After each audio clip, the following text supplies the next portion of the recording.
Bueno, entonces ahora vamos a ver cómo utilizar la propiedad arquidiana en esta segunda parte de la clase del viernes. Y este es el problema 30.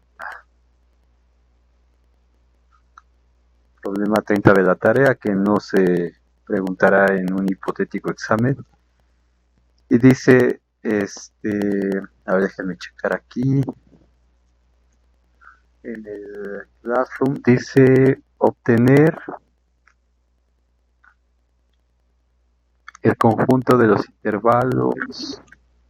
A ver, ¿cómo va esto? Gustó. A ver otra vez. Bueno, se apagó más bien. Problema 30. Aquí está. Obtener el conjunto que resulta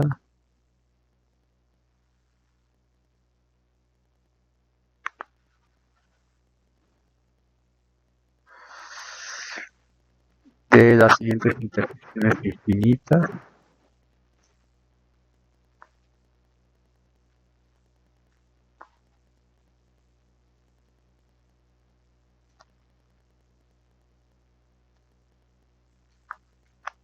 Argumentando formalmente el resultado.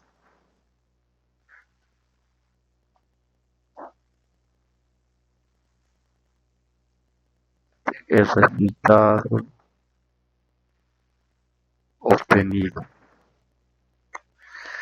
Muy bien, entonces inciso A dice la intersección desde n igual a 1 hasta infinito, de menos 1 entre n a 1 entre n. En este caso, por ejemplo, el conjunto de índices que tenemos es un conjunto de índices que sí es numerable, o sea, esto es exactamente lo mismo que poner n que pertenece a los naturales, de menos 1 sobre n a 1 sobre n.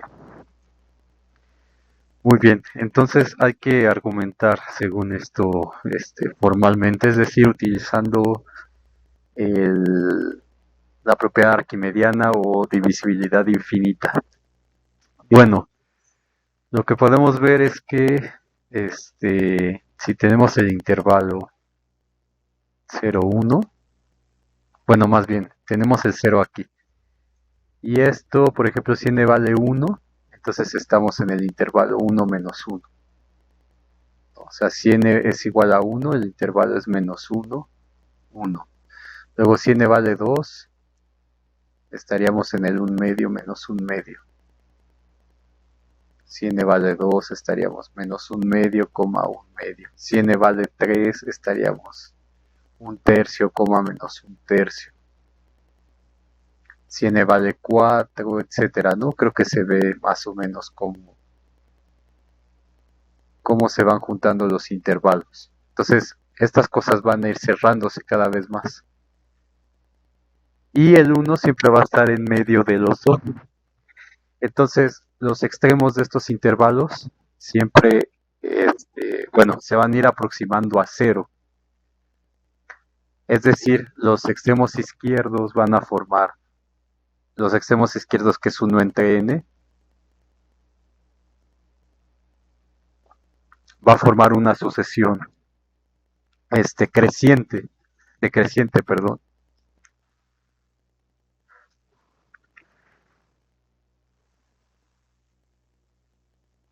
Una sucesión decreciente que tiende a 0 cuando n se va a infinito, como podemos ver aquí. Y el extremo izquierdo, que sería... perdón, ya estoy mal con las direcciones. Este es el extremo derecho. Y el extremo izquierdo, pues va a formar una sucesión creciente que va aumentando. Menos 1 es más pequeño que menos 1 medio y es más pequeño que menos 1 tercio, tal que tiende a 0 cuando n tiende a infinito. Menos 1 entre n tiende a 0 cuando n tiende a infinito. Entonces, ambas sucesiones, que sería esta por un lado y luego esta por el otro lado tienden a cero. Y cada intervalo está metido dentro del otro. Entonces este, por ejemplo, el último que pinté está metido dentro de todos los demás, de manera que la intersección, en este caso, si me paro aquí, sería este intervalo. Pero conforme sigo, pareciera que la intersección por estos argumentos que estamos dando aquí va a ser el cero. Entonces, el cero está en todos los intervalos.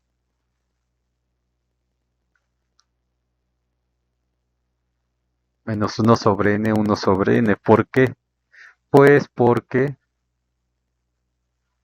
menos 1 sobre n es menor que 0 y 0 es menor que 1 sobre n. Para todo n natural. Entonces, esta cosa que tenemos aquí lo que nos dice es que 0 va a pertenecer al intervalo menos 1 sobre n, 1 sobre n, para toda n en los naturales. Con lo cual, 0 va a pertenecer a la intersección sobre todos los naturales del conjunto menos 1 entre n, 1 entre n. Ahora la pregunta es si existirá otro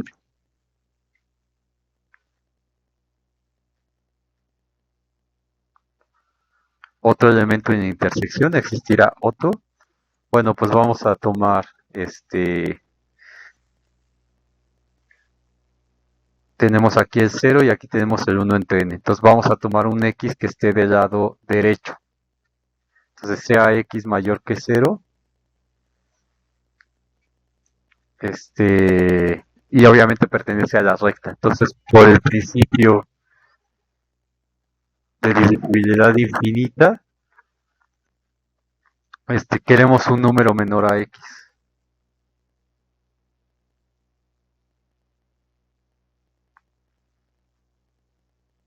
Un número menor. Es decir, existe un natural por el principio de divisibilidad. Déjenme quitar eso de queremos un número menor. Por el principio de divisibilidad infinita, existe un número natural n en los naturales, tal que 0 es menor que 1 sobre n y 1 sobre n es menor que x.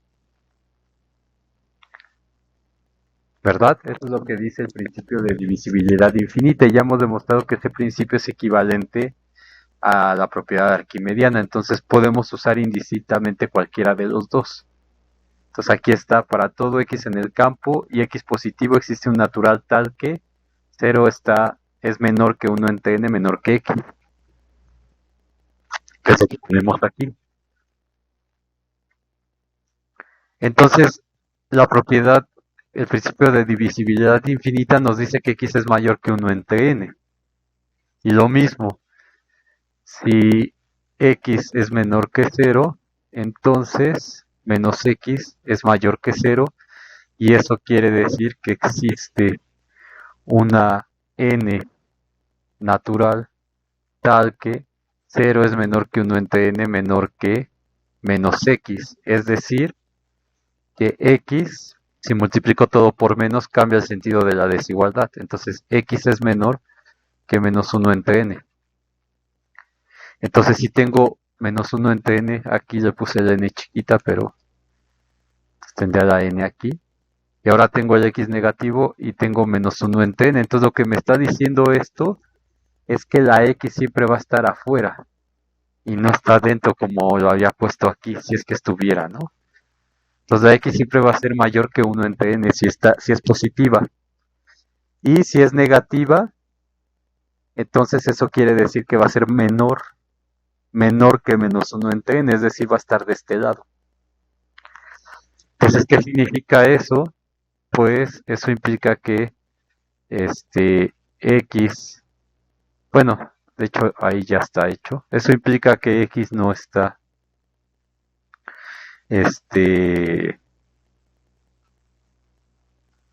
ya sea positivo o negativo, no va a pertenecer al intervalo menos 1 sobre n. 1 sobre n. Bueno, aquí le llamé n mayúscula para diferenciar del anterior, pero pues esa n puede ser la n chiquita. Entonces x no pertenece ahí. Por lo tanto, la intersección de n que pertenece a n, utilizando el argumento formal de divisibilidad infinita, hemos demostrado que es solamente el cero. Solamente es el cero. Muy bien.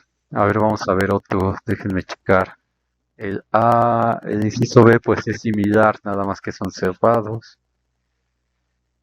El C, a ver, el C sería la intersección desde n igual a 1 hasta infinito de 0, 1 sobre n. Entonces, ¿a qué sería igual a esa intersección? Es lo que nos preguntan. Entonces, en este caso, el 0 no pertenece al intervalo 0, 1 sobre n por definición, ¿no? Porque este intervalo es el conjunto de x en R tales que x está entre 0 y 1 sobre n para toda n en los naturales. Entonces, el 0 no es parte de este conjunto, evidentemente, ¿no? Entonces, 0 no pertenece a ese conjunto. Ahora, los intervalos en este caso se van a ir cerrando por un lado, es decir, el 0 se va a mantener fijo, que no está dentro, y el 1 sobre n se va a ir cerrando. Entonces, para n igual a 1, tengo el 1 que no está, y luego voy a tener el 1 medio, el 1 tercio, etcétera. Entonces, esta cosa se va a ir cerrando. Entonces, el 0 no está. Lo que hay que preguntarse es si hay otro x aquí adentro, si va a haber un x en la intersección, es decir, en uno de estos intervalos cuando n tiende a infinito. Entonces, si x es mayor que 0, que es la única posibilidad que tenemos, si x es positivo, entonces el principio de divisibilidad infinita lo que nos dice es que existe un número natural n tal que 0 es menor que 1 entre n, menor que x. Con lo cual ese número x siempre se va a salir de aquí, siempre va a estar afuera. Entonces, si n es 1, el x se queda aquí afuera. Si n es 2, el x se queda afuera de ese intervalo. Si n es 3, se queda afuera, etcétera. Entonces, justamente conforme vaya creciendo la n, el x va a quedar fuera de ese intervalo. Entonces, lo que esto quiere decir es que la x no pertenece a ninguno de estos para toda n en los naturales. Y eso lo da el principio de divisibilidad infinita. Entonces, si el 0 no está y ninguna otra x está, entonces por lo tanto la intersección desde n igual a 1 hasta infinito de 0 de la intersección de los intervalos 0, 1 sobre n, pues va a ser igual al conjunto vacío en este caso. Pues en este caso no tenemos nada. Y a ver qué otro tenemos aquí. D, por ejemplo, el D es la intersección desde n igual a 1 a infinito de 0,1 sobre n. Entonces aquí ya hemos demostrado en C que el que ningún x pertenece, o sea, que ningún x mayor que 0 pertenece al intervalo 0,1 sobre n. Entonces, pero el 0 sí pertenece al intervalo cerrado por definición, ¿no? Estos son los x en R, tales que 0 es menor o igual que x menor o igual que 1 entre n. Pero justamente cuando n tiende a infinito, 1 entre n va a tender a 0. Entonces justamente el único elemento que va a estar en la intersección va a ser el 0. Entonces, bueno, desgraciadamente esto no está en el examen, pero es importante verlo. Y luego viene un inciso E que no voy a hacer, lo pueden hacer ustedes.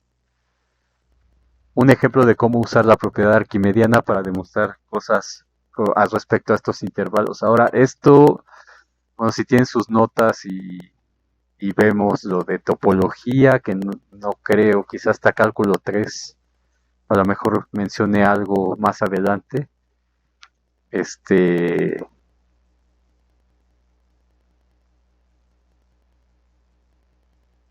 Mejor no digo nada. Así, ya tenemos esto hecho. Ahora, Lo que queremos ver es qué le hace falta a Q para ser como R. Porque ya hemos visto que Q, o sea, ya vimos que Q, aparte de todo lo que mencionamos al principio, Q es arquimediano, al igual que R.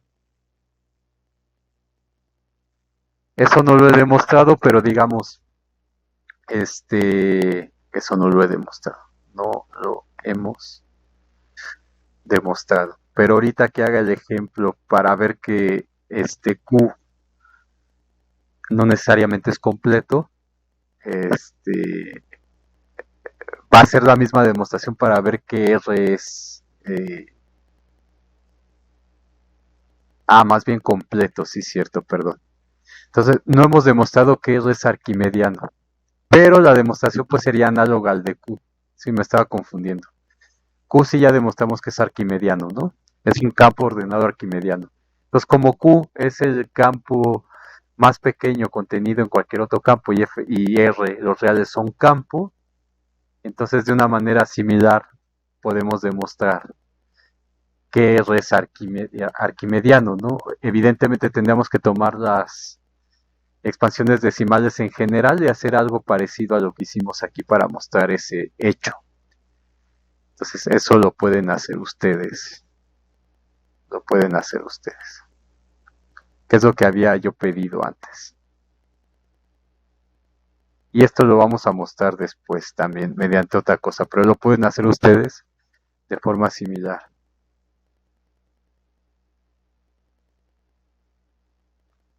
a lo de Q.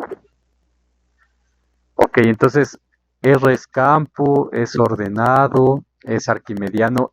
Q también es campo, es ordenado, es arquimediano, pero sigue siendo, o sea, sigue siendo lo mismo y seguimos sin poder encontrar qué propiedad extra hay que no está codificada ni en los axiomas de campo, ni en el hecho de que, digamos que podemos meter como un axioma extra que sería la propiedad arquimediana. Entonces, el miércoles, digo, no todos esperaron, pero alguien me preguntó y les mostré ahí más o menos la idea de lo que íbamos a hacer. Si tomamos el siguiente conjunto, que es el que viene en el Sagan, de hecho. Entonces, para no estar escribiendo otras cosas, pues el mismo, ¿no? El conjunto que tiene al 1.01, 1.01001, 1.01001 y luego 0001, 1.01001. Entonces, más o menos ya vemos cómo va la 1, 2, 3, 4, la secuencia. Entonces, el conjunto A es el conjunto de todos estos números que sabemos que son racionales. Entonces, cada X en A es un racional. Pues son expansiones decimales finitas.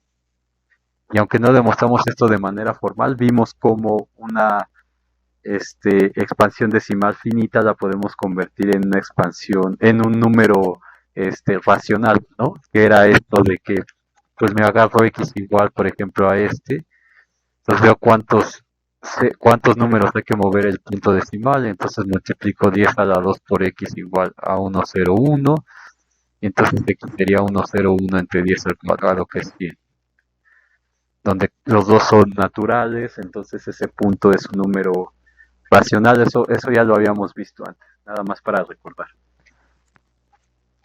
Entonces, si representamos esto en una recta, porque ya sabemos que a cada expansión decimal le corresponde uno y solo un punto de la recta, tenemos el 0 y tenemos el 1 por acá, y por acá tenemos al 2, al 3, etcétera. Entonces, cada uno de estos puntos lo podemos dibujar con el algoritmo que aprendimos. Entonces, el 1 pues cabe una vez entera aquí. Entonces, ese sería el punto 1. Luego el siguiente, que es 1.01, pues es ver. Aquí nada más cabe una vez y luego dividimos esto en 10 partes. y luego cada parte la dividimos en 10, y entonces tomamos una parte de esas 100 partes en las que hemos dividido toda la unidad, y entonces lo que quiero decir es que vamos tomando puntitos así, ¿no? Entonces, y por acá tenemos como un tope.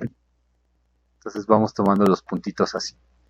Entonces aquí estaría el 1.01, 1.01001. Entonces ese tope pues va a ir, como que va a ir haciéndose más chiquito, digamos. Vamos a dejarlo así. Entonces podemos ver que U1 igual a 2, este es una cota superior de 2.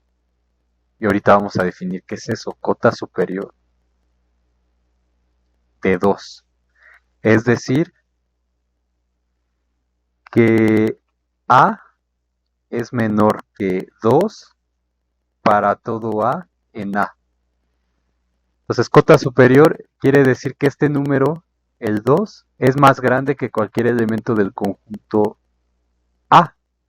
Entonces, en el conjunto A tenemos el 1, el 1.01. Entonces, tenemos todos estos puntos que son menores que el número 2, evidentemente, por cómo está la construcción esta de aquí.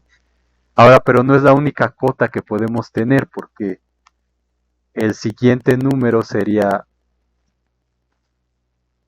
U2 igual al 1.02, que es un racional, al igual que el 2. Entonces noten que esa cota siempre va quedando en el conjunto que estamos agarrando. En este caso, este A es un subconjunto de Q, de los racionales. Entonces, el siguiente es 1.01. Entonces la cota, o sea, el número que sería más grande ahí, déjenme borrar esto y lo vamos poniendo. Va a quedar así medio feo. Entonces tenemos el siguiente es 1.02, sería 1.01, 1.02, por ejemplo, aquí estaría 1.02. Y todos estos, todos los que siguen son más pequeños que 1.02. De acuerdo. Entonces, U2 igual a 1.02 es un racional y también es una cota superior. Y aquí puse de 2, no, es una cota superior de A, del conjunto A, de todo el conjunto de números que tenemos ahí. Entonces, todos esos números nunca van a rebasar al 1.02. Es decir, que A es menor que 1.02 para todo A en A. Y este es U1, este es U2. Pero el siguiente, que es 1.01001, que es más grande que todos los que siguen, es menor que 1.01002. Entonces aquí podemos dibujar una cota más chiquita, que sería 1.02002. Y eso, todos los números que están aquí, o sea, los que siguen van a ser más pequeños que ese. Por lo tanto, U3 igual a 1.02002, que es un racional también, va a ser cota superior del conjunto A, lo cual significa que cualquier elemento del conjunto A va a ser menor que 1.02002, que le hemos llamado U3 para todo A en A.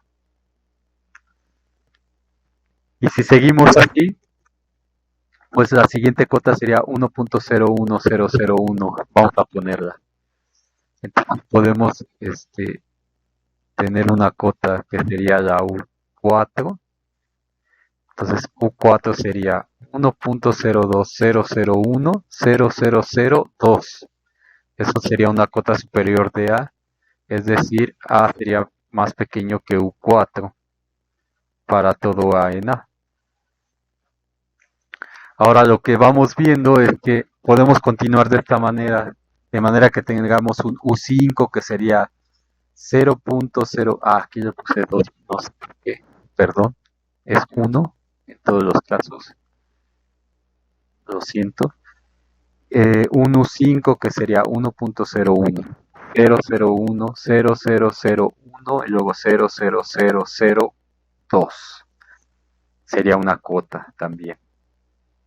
y cada vez más pequeña para todo A que pertenece a. Y podemos continuar de esta forma, ¿no? Para cada elemento de aquí siempre nos vamos más chiquito y tendremos una cota cada vez más pequeña. Entonces lo que observamos es que estas cotas cumplen, las cotas cumplen, que U1 es más grande que U2, es más grande que U3, es más grande que U4, es más grande que U5, etcétera. Entonces lo que podemos decir es que podemos encontrar un UK cota superior de A, tal que para toda J en los naturales, A es menor que UJ para todo A en A. ¿De acuerdo? Entonces, por ejemplo, para el 1, pues tengo U1, para el 2 tengo un U2, para el 3 tengo un U3, para el 4 tengo un U4, para el 5 tengo un U5, etcétera. Si quieren, aquí llámenle J también. Confundan. Entonces, siempre voy a encontrar un número más pequeño. Entonces, la pregunta aquí sería, si existe, hay un número U que sea el más pequeño.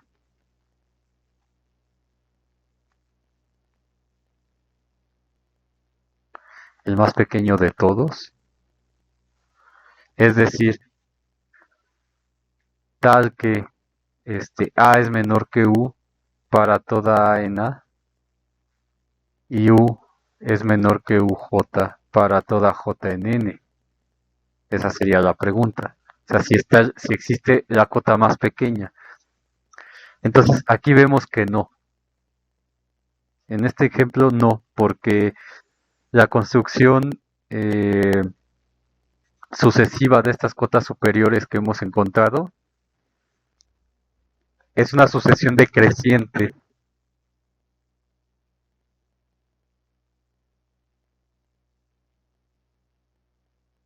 Que tiende a un número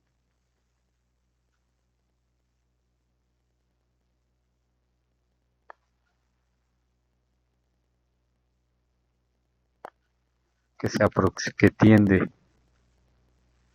a un número que no es racional.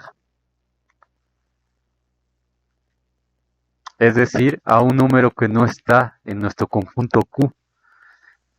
Entonces, esas cotas, pues, si nos damos cuenta, tenemos la cota 2, luego la 1.02, la 1.01002, y luego esta cosa va creciendo, va aumentando, de manera que el dígito final es 2 en vez de 1. Entonces, a final de cuentas, la cota final que vamos a encontrar va a ser un número como este. 01001, o sea, ese hipotético Q. El U tendría la forma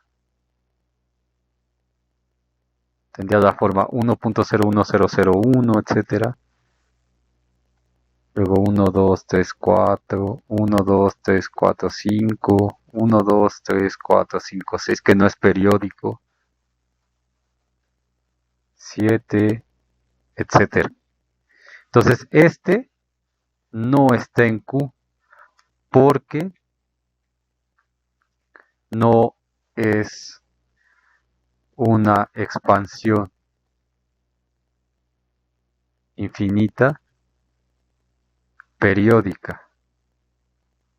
Entonces, es una expansión infinita no periódica.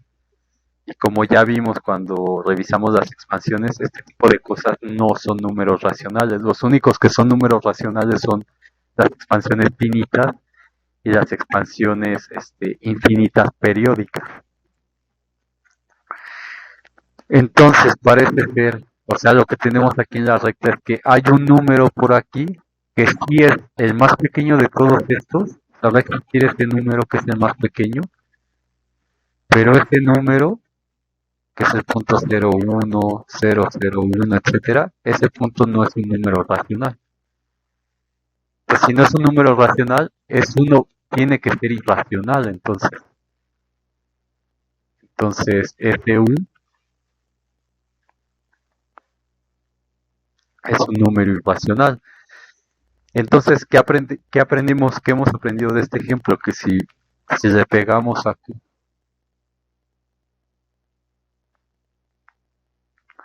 todas las cotas superiores mínimas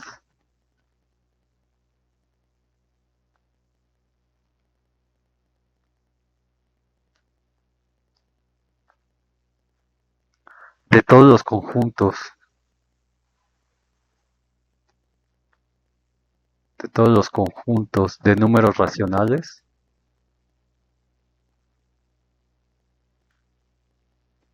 que son acotados superiormente,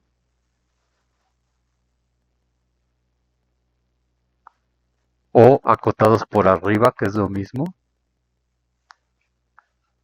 se obtendrían los números reales. Entonces, lo que yo tengo es el conjunto Q. Y entonces lo que agarro es, si tengo el conjunto Q, voy a agarrar subconjuntos de ese conjunto Q, como este que tomamos aquí, como este subconjunto A, que va de 1 hasta ese número irracional que sería la cota superior mínima de ese conjunto. Entonces tendría que todos los subconjuntos A de Q, y a esos les voy a agregar las cotas superiores mínimas, que serían estas cosas que no están en el conjunto, digamos, y que corresponderían a los números irracionales. Entonces, si nosotros le pegamos a todos los subconjuntos de racionales, que sean distintos del vacío, ahorita vemos por qué, tienen que ser distintos del vacío, que son superiormente acotados, a todos los conjuntos que sean superiormente acotados, les pegamos todas esas cotas superiores mínimas, entonces parece ser que obtendríamos los números reales, porque al menos en este conjunto, si nosotros a ese A le pegamos esta cota superior, vamos a tener todos los racionales más un elemento que no es racional. Entonces, haciendo eso para cada uno de los números reales que hay, voy a tener un subconjunto de racionales tal que ese número que no es racional va a ser la cota superior mínima de ese conjunto que yo estoy dando. Entonces, de esa manera voy a tener todos los números reales, parece ser. Entonces, esto lleva a la siguiente definición. Esta es la definición. ¿Cuál nos quedamos? Definición 3 sería la definición 4. Entonces, un subconjunto A de un campo ordenado F es acotado por arriba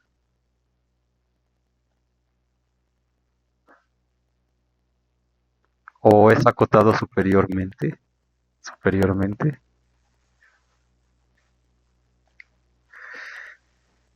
Sí, solo sí existe un U en el campo tal que X es menor o igual que U para toda X que pertenece a A. Y U se llama,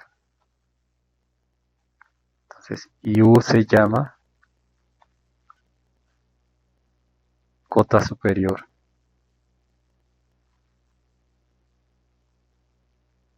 De A.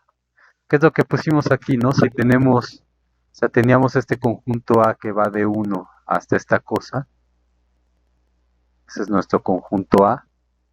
Entonces, una cota superior, o vamos a decir que está acotado superiormente, por ejemplo, por el 2 que dijimos al principio, si existe una U en el campo, en este caso la U sería 2 y el campo es Q, porque tomamos A subconjunto de F.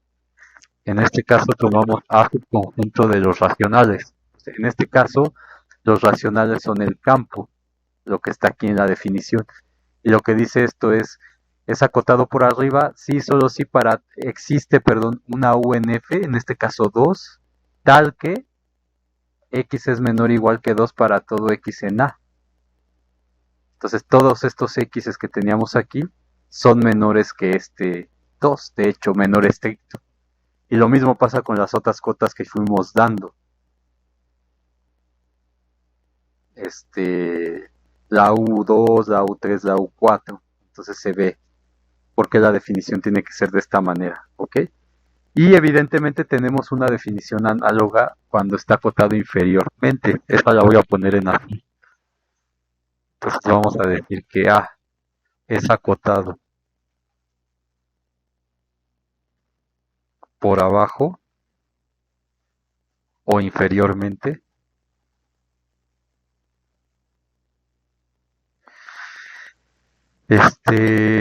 sí, solo sí, con las mismas condiciones, A su conjunto de un campo ordenado F, etcétera. Sí, solo sí existe, vamos a llamarle una L en el campo tal que X es mayor o igual que L para toda X en el campo. Y L se llama cota inferior de A. En nuestro ejemplo, ¿cuál sería una cota inferior? Pues podría ser, por ejemplo, el -1 o el 0.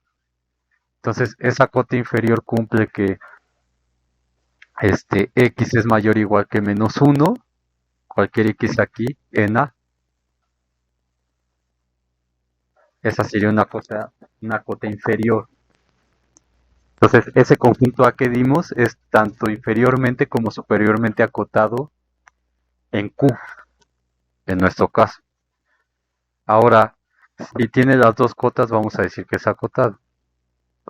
Todo es parte de la misma definición. Entonces, si decimos que A es acotado,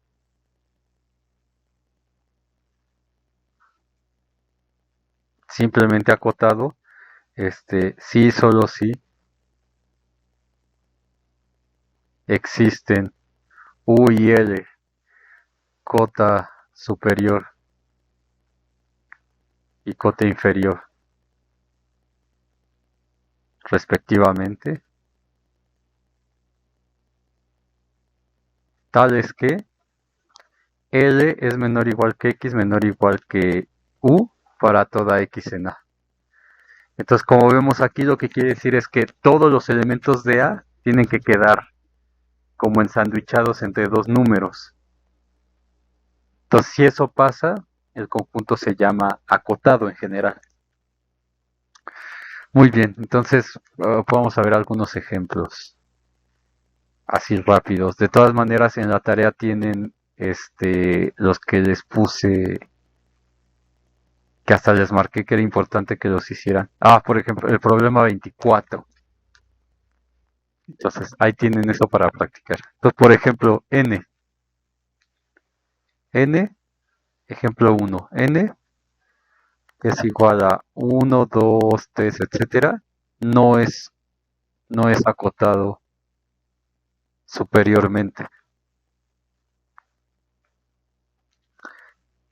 Es decir, no existe una U en N. Bueno, y tenemos que decir con respecto de quién. Entonces vamos a poner en el ejemplo 1 que N está contenido en Q, por ejemplo. Entonces, no es acotado superiormente en Q. Es decir, no existe una U en los naturales. No, más bien, no existe una U en el campo, sí, en los racionales en este caso, tal que X sea menor o igual que U para toda X en los naturales. Entonces, pues es un conjunto infinito, como ya sabemos, etcétera. Entonces, no hay una cota superior, pero sí es inferiormente acotado. Entonces, una cota inferior puede ser 0 o el mismo 1 incluso. Entonces, sí es inferiormente acotado. existe L igual, por ejemplo, a cero en los racionales, tal que X es mayor o igual a L para toda L en los naturales. Entonces, siempre todas las X, o sea, siempre va a existir una X que sea mayor a SL, por ejemplo, el uno o el 2 o el 3 para toda L en el subconjunto N que estamos tomando.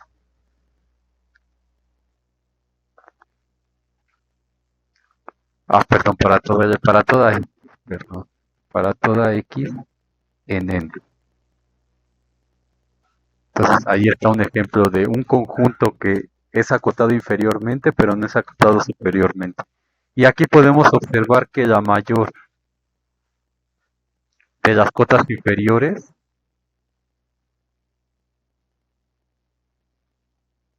es el uno. Entonces, ¿a qué se refiere la mayor? O sea, nosotros en este conjunto que no es superiormente acotado, sí es inferiormente acotado. Entonces, una cota tiene que cumplir con esto, que todo X del conjunto tiene que ser mayor o igual que esa cota. Entonces, de hecho, cualquier cota que esté por debajo de uno, por ejemplo, el menos 100 es una cota inferior de ese conjunto. El menos 5, el menos uno, todos estos que están aquí, incluso más grandes, no importa, porque cumplen con esta condición. El mismo cero, pero la más pequeña de todas en este caso es esta, que es el uno. Entonces no puedo agarrar una cota inferior más pequeña que el uno. Como es mayor o igual, si la cota es el uno, eso quiere decir que x es igual a uno cuando pues x es justamente uno en los naturales, donde esto es igual a L. Y luego para los siguientes, X va a ser mayor que uno, que es la cota inferior, cuando X es mayor que uno, está en N. Entonces no hay una cota más pequeña que esta, pero aquí esa cota está en los naturales, que es el uno, está en N.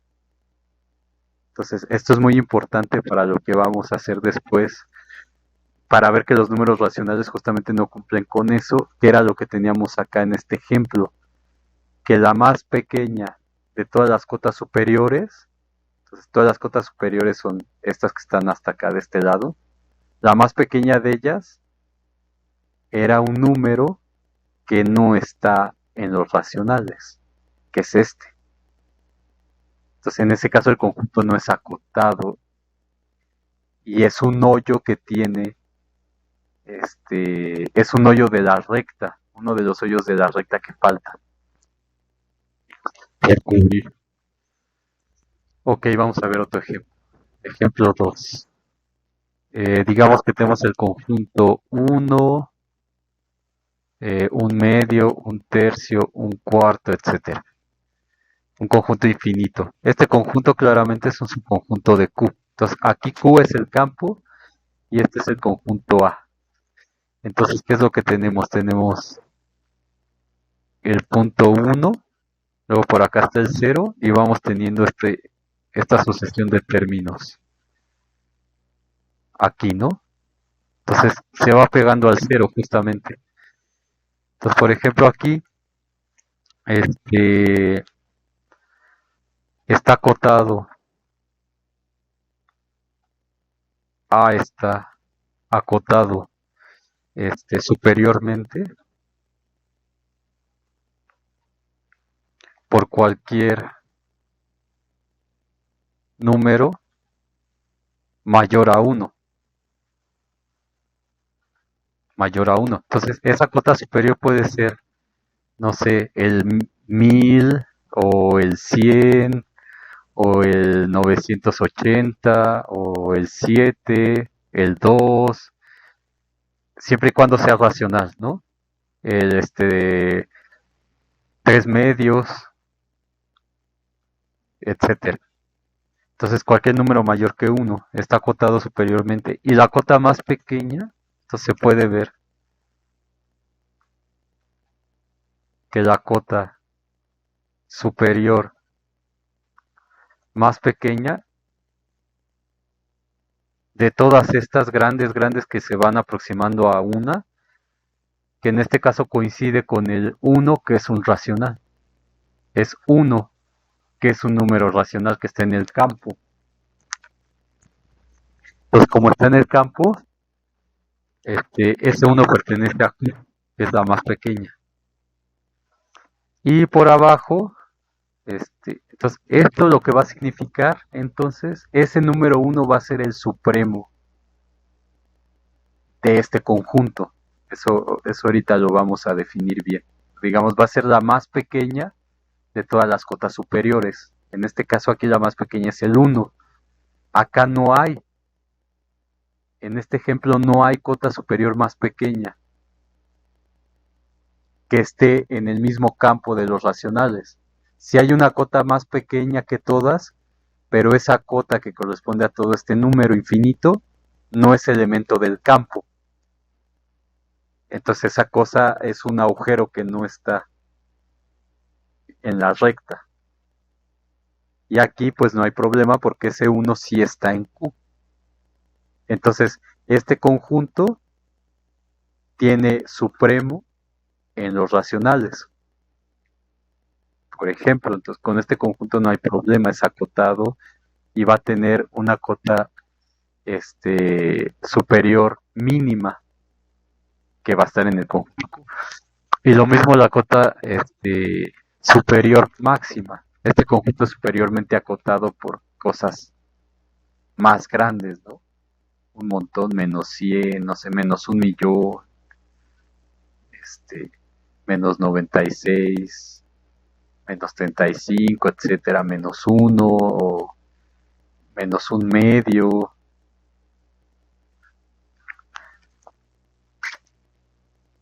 Este, entonces aquí este conjunto es A es inferiormente acotado por cualquier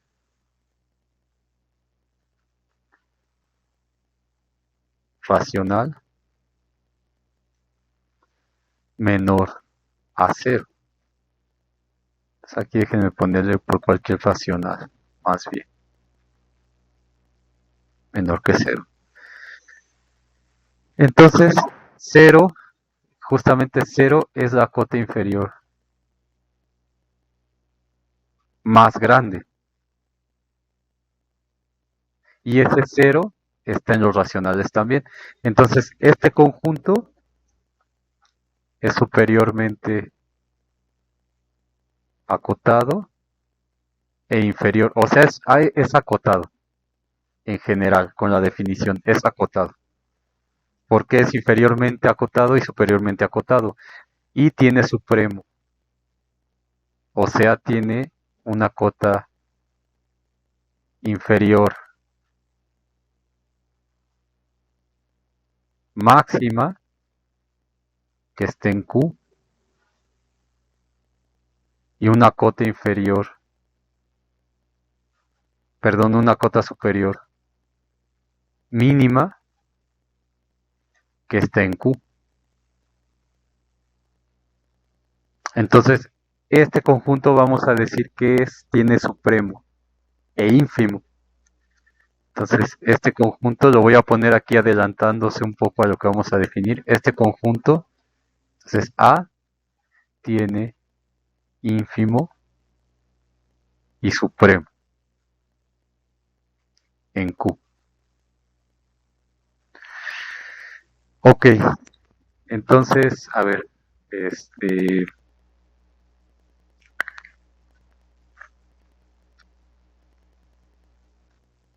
y bueno, otro ejemplo, a ver, otro ejemplo sería este 3, que tengamos A igual, algo parecido a lo que pintamos al principio, 1, 1.4, 1.41, 1.4, este, 1, 4, 1.4142, por ejemplo, 1.4, 1.4, 2, 1, etcétera. Entonces, de manera que vamos repitiendo 1, 4, 2 y luego le ponemos 3, etcétera, ¿no? O sea, 4, 1, 4, 2, 4, 3 sería el otro. Este, a ver, déjenme borrarla aquí. 4, 2. No, sí, con el 1. O sea, es un número infinito no periódico.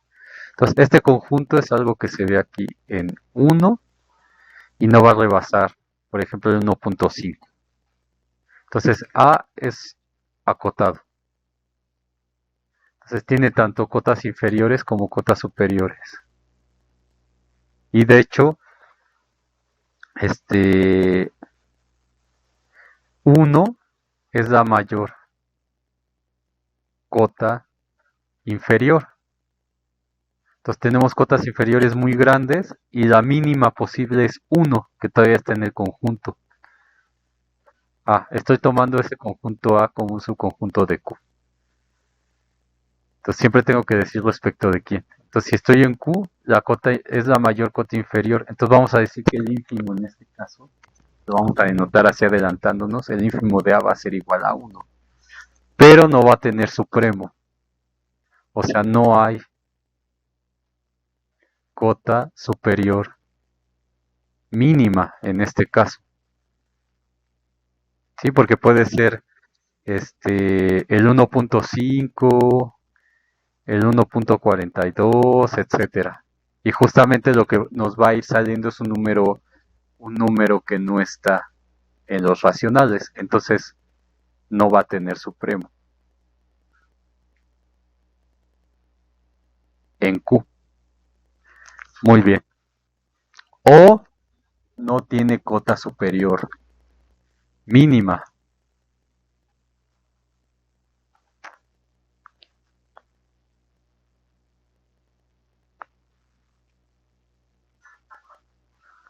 En Q.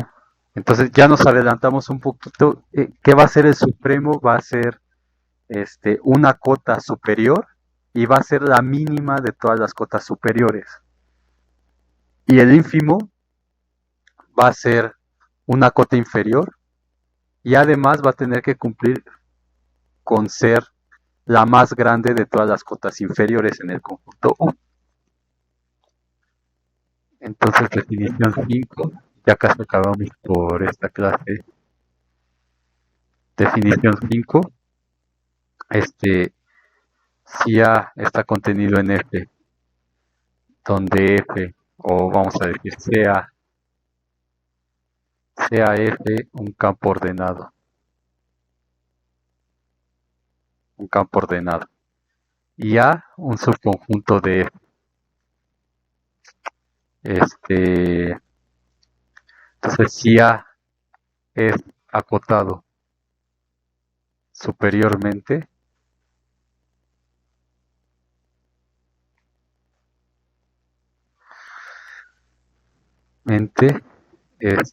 y M vamos a llamarle M en F, es la menor. Y M en F es la menor. Bueno, no, más bien, a ver.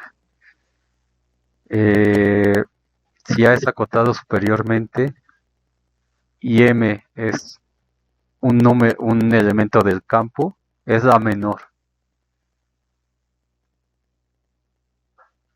de las cotas inferiores de A.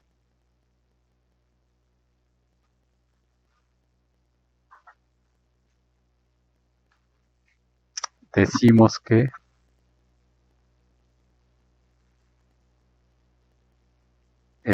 M es el supremo de A.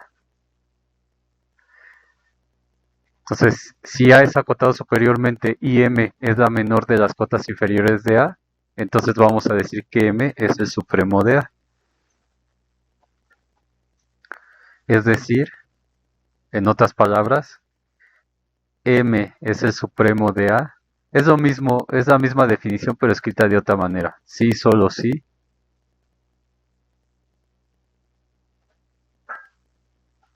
Cumple dos cosas, como dice aquí.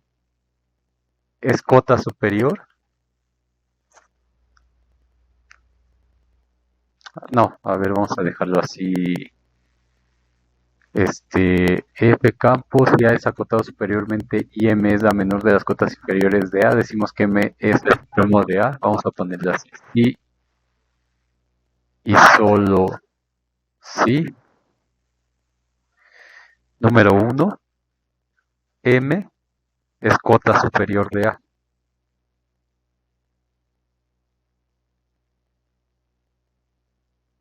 Es decir, que X es menor o igual que M para todo X que pertenece a A.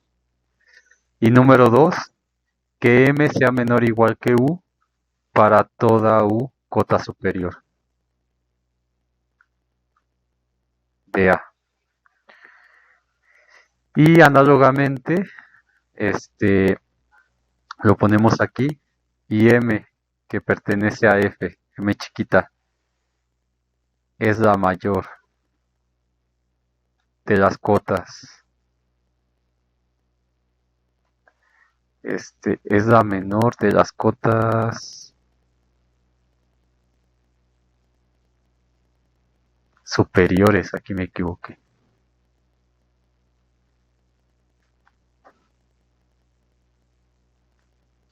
Entonces, si M es la mayor de las cotas inferiores de A, decimos que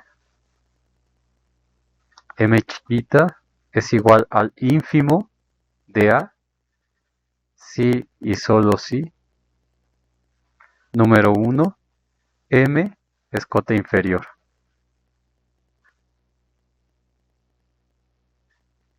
Es decir, que X es mayor o igual que M para toda X en A.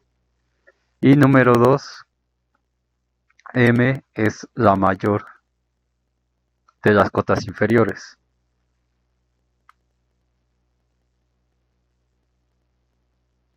de A. Es decir, que M es menor o igual que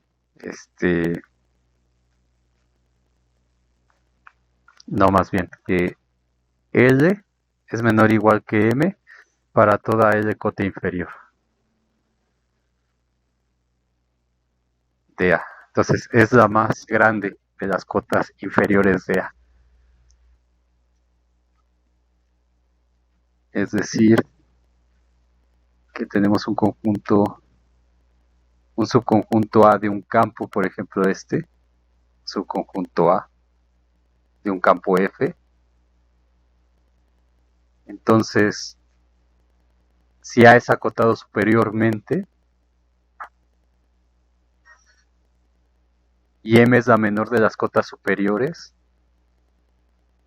entonces M es la menor de las cotas superiores, entonces ese M va a ser el supremo de A. Y esa M tiene que pertenecer al campo F. Entonces va a ser el supremo si solo si es cota superior de A, como se ve aquí. Es cota superior de A. Y además es la más pequeña de las cotas superiores, es decir, si hay otra, esta es la más pequeña siempre. ¿Cómo les llamé? Entonces M es menor o igual que U para toda U cota superior. Y lo mismo se cumple para el ínfimo. Entonces tiene que estar acotado inferiormente.